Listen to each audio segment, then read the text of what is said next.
News 18 India. संदेश खाली पर सवाल, पश्चिम बंगाल में सियासी उबाल। जी हाँ, नमस्कार, मैं हूं आपके साथ अंकिता दुबे। बुलेटिन की शुरुआत करेंगे, लेकिन सबसे पहले बात कर लेंगे इस वक्त की ब्रेकिंग न्यूज की। बंगाल के संदेश खाली पर एक दिन पहले बीजेपी के 6 सदस्यों के दल को संदेश खाली जाने पर रोके जाने पर पार्टी सुप्रीम कोर्ट जाने की तैयारी में है।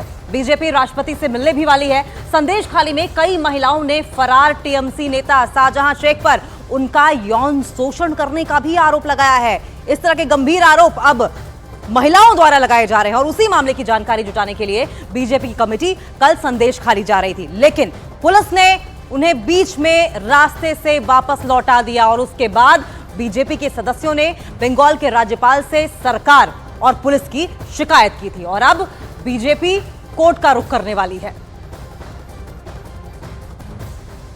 हम लोग उच्च न्यायालय में अर्जी करेंगे कि कानूनी तौर पे हमें वहाँ पे जाने की अनुमति दे और हम लोग संदेश खाली जाके रहेंगे। हम यहाँ के बाद एक बार हम लोग जाके राष्ट्रपति जी से भी मिलेंगे, दिल्ली जाकर जाएंगे जरूर।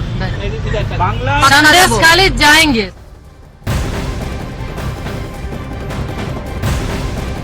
तो इस पूरे मामले को लेकर सियासत खूब हो रही है, लेकिन उन महिलाओं का क्या जिसकी पीड़ा जो है वो सामने नहीं आ रही। लेकिन इस बीच केंद्रीय मंत्री निशिथ प्रामाणिक ने ममता सरकार पर बड़ा बयान दिया है। उन्होंने बंगाल सरकार को आड़े हाथों लेते हुए कहा है कि अगर ममता बनर्जी से बंगाल की कानून व्यवस्था नहीं संभाली जाती है तो वो केंद्र से मदद मांगे, केंद्र उनका साथ देगा।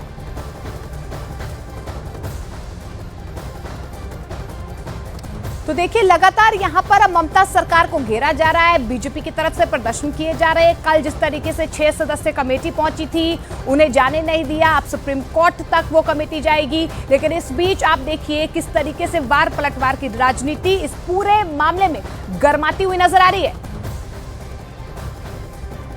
ममता बनर्जी से ये संभाला नहीं जाता तो ममता बनर्जी एक बार अगर बोलेंगे कि उनसे संभाला नहीं जा रहा है तो होम मिनिस्ट्री उनको पूरी तरह से सहायता करने के लिए तैयार है। सेंट्रल फोर्स पूरी तरह से तैयार है और इस सिचुएशन को डैमेज कंट्रोल करने के लिए जो है केंद्र सरकार पूरी तरह से राज्य के साथ खड़ा रहेगा।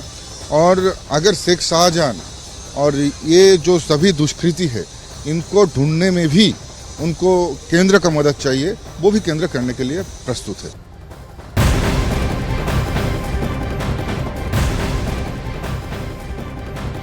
और वहीं संदेश खाली का दौरा करने वाले राष्ट्रीय अनुसूचित जाति आयोग वहां के हालात देखने के बाद बंगाल में राष्ट्रपति शासन लगाने की सिफारिश तक कर चुका है। कैसा आपका एक्सपीरियंस रहा जब आप दौरे पर गए? देखिए, बहुत ही बुरा एक्सपीरियंस है। जो सोच भी नहीं सकता था वो पश्चिम बंगाल में होता है। जो कॉन्स्टिट्यूशन बॉडी को अवॉइड कर सकता है, उसको असम्मान कर सकता है और उधर में बंगाल का लोगों को साथ ये जो एडमिनिस्ट्रेशन है वो क्या व्यवहार कर सकता है, इसमें आप सोच सकता है। देश में किसी भी स्टेट में हम लोग जाता है वह बहुत सारे इसका दल का सरकार होता है। किसी भी स्टेट में अनुसूचित जाति कमीशन जाने के बाद उसका डीएम एसपी कंपलसरी रहता है। बंगाल में लास्ट कम से कम 6 रेप एंड मर्डर केस में मैंने स्पॉट विजिट किया, किसी भी जगह में डीएम एसपी प्रेजेंट नहीं हुआ है। ये प्रोटोकॉल में होता है। और कल जब chief secretary, home secretary, DGP सबको मैंने लेटर लिख के हम लोग उधर गया था, बार बार लोग अपोज कर रहे हैं आप मत आ जाइए, इधर का हाल ख़राब है। मैंने बोला हाल ख़राब है तो आप लिख के दे दीजिए, हम राष्ट्रपति से मांगेंगे जब हाल ख़राब है आप राष्ट्रपति शासन दे दीजिए, ठीक कर देगा हाल। वो भी नहीं लिख रहा है। लेकिन आप जब वो नहीं लिख रहे तो हम तो आएंगे।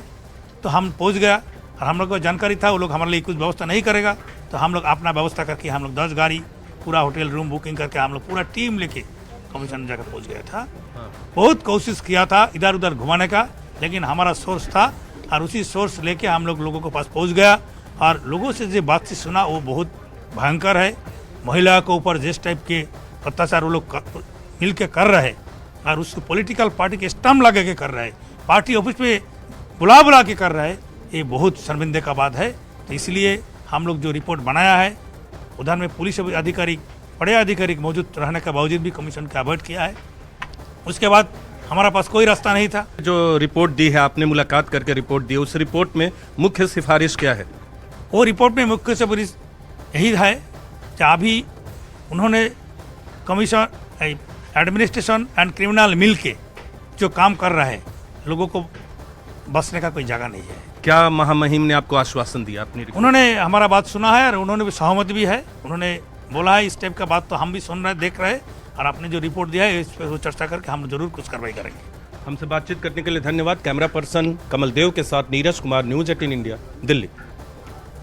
तो बंगाल के संदेश खाली पर सियासत बेलगाम होती नजर आ रही है। बीजेपी तो ममता सरकार पर हमलावर है ही। इंडी गठबंधन में शामिल टीएमसी के साथी आरजेडी ने भी हिंसा को गलत ठहराया।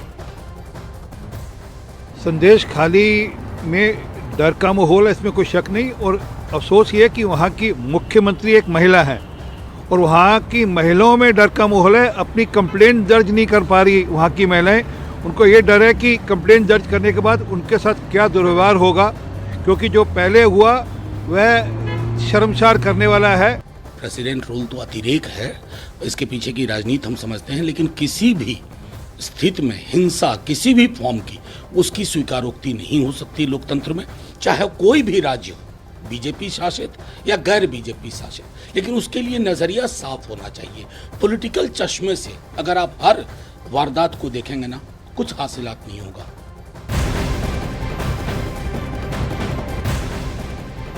और संदेश खाली हिंसा मामले पर बीएसपी प्रमुख मायावती ने भी ट्वीट किया है और महिला उत्पीड़न की घटना पर चिंता जताई। उन्होंने लिखा कि संदेश खाली में तनाव, हिंसा जो है वो चिंतनीय है। साथ ही उन्होंने राज्य सरकार से निष्पक्ष होकर इस मामले में दोषियों के खिलाफ सख्त कानूनी कार्रवाई की भी मांग की है।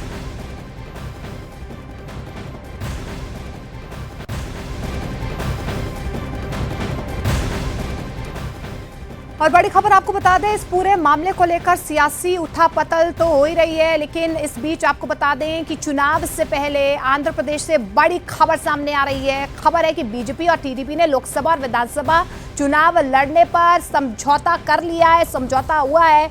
ये खबर है कि बीजेपी 6 लोकसभा और 20 विधानसभा सीटों पर चुनाव लड़ेगी, वहीं टीडीपी 16 और पवन कल्याण की जनसेना पार्टी 3 लोकसभा सीटों पर चुनाव लड़ेगी। तो बड़ी खबर आपको बता दें, चुनावों से पहले बीजेपी टीडीपी में समझौते की खबर सामने आ रही है। सूत्रों के मुताबिक बीजेपी 6 लोकसभा सीटों से चुनाव लड़ेगी। और यतेंद्र हमारे सहयोगी हमारे साथ जुड़ रहे हैं। यतेंद्र, बीजेपी और टीडीपी में समझौते की खबर पर कब तक मुहर लग सकती है? देखिए, आने वाले कुछ दिनों में इस खबर पर मोहर लग जाएगी, लेकिन सूत्रों का दावा यही है कि एक बार फिर से जो एनडीए जो पुराना स्वरूप था वो धीरे धीरे एनडीए एक बार उसी स्वरूप में वापस आता जा रहा है। और केवल उसी स्वरूप में नहीं, बाकी कई और भी ऐसे छोटे राजनीतिक क्षेत्रीय दल हैं जो बीजेपी के इस कुनबे में यानी कि एनडीए के कुनबे में जुड़ते जा रहे हैं। और अब जो फॉर्मूला निकलकर सामने आया है, जो क्योंकि कुछ दिन पहले जब पार्लियामेंट सेशन चल रहा था, चंद्रबाबू नायडू आए थे और उन्होंने दिल्ली में बीजेपी के सभी बड़े पदाधिकारियों से, प्रधानमंत्री से मुलाकात की थी। और उसके बाद अब ये फॉर्मूला निकल कर आया कि बीजेपी 6 लोकसभा सीटों पर चुनाव लड़ेगी और वहीं विधानसभा की 20 सीटों पर भी चुनाव लड़ सकती है टीडीपी के साथ गठबंधन। और इसमें जनसेना भी जिसमें सहयोगी दल के तौर पर रहेगी। तो ऐसे में जनसेना को 3, टीडीपी 19 और बीजेपी 6 लोकसभा सीट, ये अभी मोटा मोटा जो कह सकते हैं कि ये फॉर्मूला लगभग तय हो चुका है। अब से कुछ समय के बाद सब कुछ फाइनल निर्णायक दौर जो होगा उस मीटिंग के बाद आधिकारिक तौर पर ऐलान कर दिया जाएगा।